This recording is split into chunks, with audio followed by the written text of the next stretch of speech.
ஓம் சிவாய. ஸ்பிரிச்சுவல் ஜோதிடம் டிவி நேயர்களுக்கு அஸ்ட்ரோ கேஎஸ்ஐயங்காரின் பணிவான நமஸ்காரங்கள். வார பலன் 5/8/2024 11/8/2024 வரலும் உண்டான வாரத்திற்கு என்னென்ன பலன் மேஷம் முதல் மீனம் வரைன்றதை பார்ப்போம். முதல்ல இந்த வாரத்தினுடைய கோல்சாரம் அப்படின்னு எடுத்தோமேனால் காலபுருஷ தத்துவத்தின் 2வது ராசியான ரிஷப ராசியில் செவ்வாயும் குருவும் இருக்க, கடகத்தில் புதனும் சூரியனும் இருக்கக்கூடிய காலகட்டம். சுக்கிர பகவான் சிம்மத்திலும், கன்னியில் கேதுவும், கும்பத்தில் சனி பகவான் வக்கரகதியிலும், மீனத்தில் ராகுவும் இருக்கக்கூடிய காலகட்டம். இந்த வாரம் பார்த்தேனால் சந்திரன் ஆயில்ய நட்சத்திரம், அதாவது கடக ராசி தன்னுடைய ராசியிலேயே இந்த வாரத்தை ஆரம்பித்து துலா ராசி 4ஆம் இடத்தில், அதாவது தன்னுடைய ராசிக்கு 4ஆம் இடமான துலாத்தில் சுவாதி நட்சத்திரம் வரலும் போகிறார். இதனால் பார்த்தேனால் என்னென்ன மாற்றங்கள் ஏற்படும் அப்படின்றத ஒரு ராசிக்காகவும் பார்க்கலாம். இந்த வாரத்தில் வரக்கூடிய விசேஷ நாட்கள் அப்படின்னு பார்க்கும்பொழுது, இந்த வாரத்தில் 7ஆம் தேதி அன்னைக்கு ஆடிப்பூரம், திருவாடிப்பூரத்து ஜெகத் உதித்தாள் வாழின்னு சொல்லக்கூடிய ஆண்டாள் பிறந்த தினம். இந்த ஆடிப்பூரம், நாச்சியார் திருமொழி, திருப்பாவை இந்த மாதிரியான விஷயங்களை வைணவ சம்பிரதாயத்துக்கு பெரிய விஷயமாக கொடுத்துருக்கக்கூடியவர். ஸ்ரீவல்லிபுத்தூரில் ரொம்பவும் கொடிகட்டி பறக்கக்கூடிய ஒரு நல்ல விசேஷங்கள் நடக்கும். அதற்கு அடுத்த நாள் 8ஆம் தேதி பார்த்தாலேயானால் ஆடி தபஸ், கோமதி அம்மன் சங்கர நாராயணன் திருக்கோவில், சங்கரன் கோவில், ஊசி முனையில் தவம் பண்ணி சங்கரனையும் நாராயணனையும் ஒரு சேர பார்க்கணுன்றதுனால பார்த்து கோமதி அம்மனாக சிவனை திருமணம் செய்து கொண்டக்கூடிய ஒரு விஷயம். இந்த ஆடி தபஸில் ஒரு 108 பிரதட்சணம் பண்ணுவாங்க. அதுவும் ரொம்ப பெரிய ஏற்றத்தை கொடு, அதாவது கஷ்டங்கள் நீங்கக்கூடியது. இந்த 108 பிரதட்சணம் பண்ணுறதன் மூலியமாக கஷ்டங்கள் நீங்கிறது, அதை தவிர பிரச்சனைகள் எதாக இருந்தாலும் போகும், குழந்தை பிராப்தி ஏற்படக்கூடிய பாக்கியம், எல்லா விதமான சௌபாகியங்களும் ஏற்படக்கூடிய காலகட்டமாக. சஷ்டி விரதம் அது 10ஆம் தேதி அன்னைக்கு வருது. சஷ்டியில் விரதம் இருந்தால் அகப்பையில் வரும் குழந்தை பிராப்தி ஏற்படும் அப்படின்றதுனால சஷ்டி விரதம் முருகனுக்கு ஏற்றது ஒரு பெரிய விசேஷம். முருகனுக்கு வேண்டிட்டு சஷ்டி விரதம் இருப்பாங்க. எதிரிகளை வெல்லக்கூடிய காலகட்டமாகும், அதாவது வெல்றதுக்காகும், அதை தவிர எந்த ஒரு கஷ்டங்களை விட்டு வெளியில் போவதற்காகவும், குழந்தை பிராப்தி ஏற்படுவதற்காகவும் இந்த சஷ்டி விரதம் இருக்கிறது. இது ஒரு வருஷ காலம், அதாவது 52 வாரம் 58 வாரம் அந்த மாதிரியான விசேஷங்கள் இருப்பாங்க. சரி, இந்த வாரம் எந்தெந்த ராசிக்காரர்களுக்கு சந்திராஷ்டமம் அப்படின்னு பார்த்தேன்னா, தனுசு, மகரம், கும்பம், மீனம் இந்த 4 ராசிக்காரர்களுக்கு சந்திராஷ்டமம் இருக்கும். புதிய முயற்சி வேண்டாம், வெளியூர் வெளிமாநில பிரயாணம் வேண்டாம்னு ஒருவேளை நீங்கள் போக வேண்டிய கட்டாயம் இருந்தது. ஆனால் சந்திராஷ்டமத்துக்கு உண்டான எளிய பரிகாரம் அப்படின்னு சொல்லக்கூடிய அருகில் இருக்கக்கூடிய கோவிலில் நெல் இல்லைன்னா பச்சரிசி தானமாக கொடுத்துட்டு போங்க உங்களால் முடிஞ்சது. அதன் மூலியமாக சந்திராஷ்டமத்தின் தாக்கம் நிச்சயமாக குறையும். மேஷம் முதல் மீனம் வரை எப்படி இருக்குது ஒரு ராசிக்கு அப்படின்றத பார்ப்போம். அதுக்கு முன்னாடி என்னுடைய மொபைல் நம்பர் கீழே ஸ்க்ராலிங்கில் போய் உங்களுக்கு அஸ்ட்ராலாஜிக்கல் கன்சல்ட் தேவைப்பட்டதுன்னா எனக்கு ஃபோன் பண்ண. சரி, இப்போ மேஷம் முதல் மீனம் வரை ஒரு ராசியாக 5/8/2024 11/8/2024 வரை உண்டான காலகட்டம் என்னென்ன பலன் அப்படின்றது. மேஷம் அஸ்வினி பரணி கிருத்திகை இந்த 3 நட்சத்திரம் 9 பாதங்களை கொண்ட ராசி. ராசியின் அதிபதி அப்படின்னு சொல்லக்கூடியவர் செவ்வாய் பகவான். ராசிக்கு 2ஆம் இடத்துல இருக்கிறது விசேஷம்.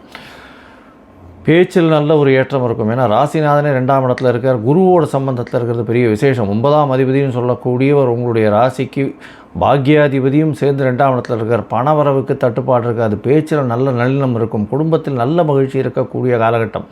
படிக்கக்கூடிய மாணவர்களுக்கெல்லாம் பெரிய ஏற்றம் கிடைக்கக்கூடிய காலகட்டமாக இந்த வாரம் அமைய போகிறது. இந்த வாரத்தில் பார்த்தோம்னா உங்களுடைய ராசிக்கு 4ஆம் இடத்துல சூரியனும் புதனும் இருக்கிறது பெரிய விசேஷம். இதன் மூலியமாக பார்த்தாலேயானால் நீங்கள் எடுத்த காரியங்கள் வெற்றி பெறும். முயற்சிகள் அனைத்தும் வெற்றி பெறக்கூடிய காலகட்டமாக அமைய போகிறது. ராசிக்கு 5ஆம் இடத்தில் இருக்கக்கூடிய சுக்கிர பகவான் மூலியமாக நல்ல ஒரு ஏற்றம் கிடைக்கக்கூடிய காலகட்டம். ஏன்னா 2ஆம் அதிபதி அப்படின்னு சொல்லக்கூடியவர் 5ஆம் இடத்துல இருக்கிறது பெரிய விசேஷம். அவரே உங்களுடைய ராசிக்கு 7ஆம் அதிபதி. அவர் 7க்கு 11 இருக்கிறது விசேஷம். இதன் மூலியமாக பார்த்தாலேயானால் பார்ட்னர்ஷிப் பிஸ்னஸில் எந்த ஒரு விஷயத்திலையும் வெற்றி பெறக்கூடிய வாய்ப்புகள் உண்டு. எதிர்பாலினத்தவர் மூலியமாக நல்ல ஒரு ஏற்றமான செய்தி வரக்கூடிய வாய்ப்புகள் உண்டு. கணவன் மனைவிக்குள்ளே நல்ல ஒரு அந்யோன்யம் இருக்கும். அதை தவிர நண்பர்கள் மூலியமாக புதுசாக எல்லா விஷயம், அதாவது புதிதாக ஒரு முயற்சிகளில் வெற்றி பெறக்கூடிய வாய்ப்புகள் உண்டு.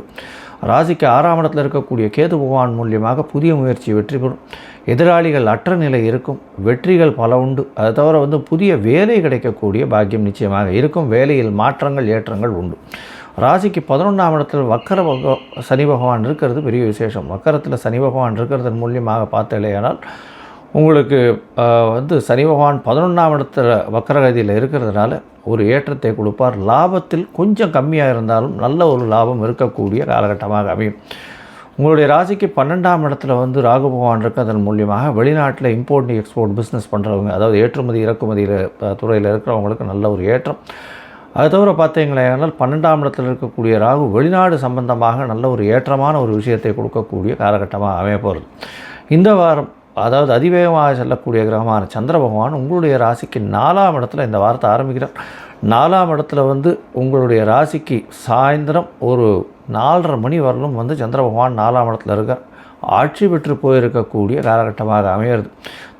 அதாவது தாயின் உடல்நிலையில் நல்ல ஒரு ஏற்றம் இருக்கக்கூடிய காலகட்டமாக அமைய போகிறது. படிக்கக்கூடிய மாணவர்களுக்கு பெரிய ஏற்றம் இருக்கும். வீட்டுக்குன்னு சிறு சிறு செலவுகள் செய்யக்கூடிய வாய்ப்புகள் நிச்சயமாக வரும். உங்களுடைய ராசிக்கு 5ஆம் இடத்துல சந்திர பகவான் போகிறார். சந்திரனும் சுக்கிரனும் சேர்ந்து சுபத்துவம் அடையக்கூடிய காலகட்டமாக அமையிறது. 5ஆம் இடத்துல போய் சுக்கிரனும் சந்திரனும் இருக்கிறது நல்ல ஒரு ஏற்றம். குழந்தை பிராப்தி இல்லாதவர்களுக்கு குழந்தை பிராப்தி ஏற்படக்கூடிய வாய்ப்புகள் நிச்சயமாக உண்டு. இந்த வாரத்தில் பார்த்தீங்கன்னா உங்களுடைய ராசிக்கு 8ஆம் தேதி அதிகாலை ஒரு 3:30 மணி வரலும் இருக்கக்கூடிய காலகட்டமாக இருக்குது. 5ஆம் இடத்துல சந்திர பகவான் இருக்கிறதும் சுக்கிரனோடு சேர்ந்து 2-7 அதிபதியோடு சேர்ந்து இருக்கிறதும் பெரிய விசேஷம். ஏன்னா 4ஆம் அதிபதி 2ஆம் அதிபதி சேர்ந்து இருக்கிறதுனால வீட்டுக்கு வேண்டிய புது புது பொருட்கள் வாங்குவீங்க. படிக்கக்கூடிய மாணவர்களுக்கு வெளியூர் வெளிமாநிலம் செல்லக்கூடிய பாக்கியம் நிச்சயமாக கிடைக்கும்.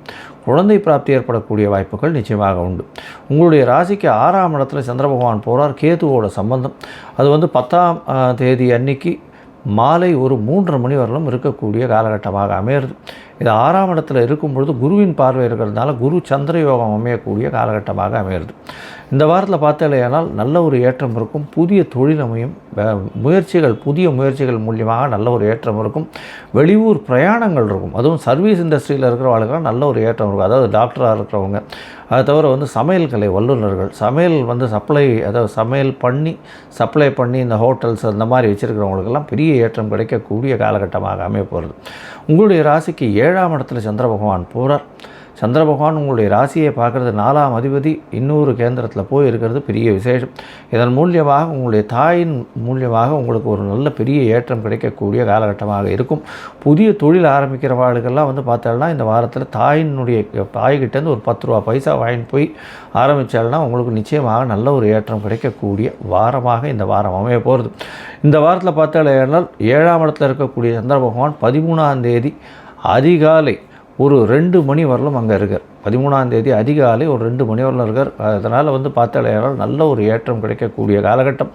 இந்த வாரம் திருஆடிப்பூரம் இருக்குது. அதனால் வந்து ஆண்டாளை போய் சேவிச்சுட்டு வாங்கும். நல்ல ஒரு ஏற்றம் கிடைக்கக்கூடிய காலகட்டமாகவும் இருக்கும். சஷ்டி வர்றதுனால சஷ்டி விரதம் இருந்து முருகனையும் சேவிச்சுட்டு வர்றதன் மூலியமாக உங்களுக்கு ஒரு பெரிய ஏற்றமும் மாற்றமும் இந்த மேஷராசிக்காரர்களுக்கு வரும்.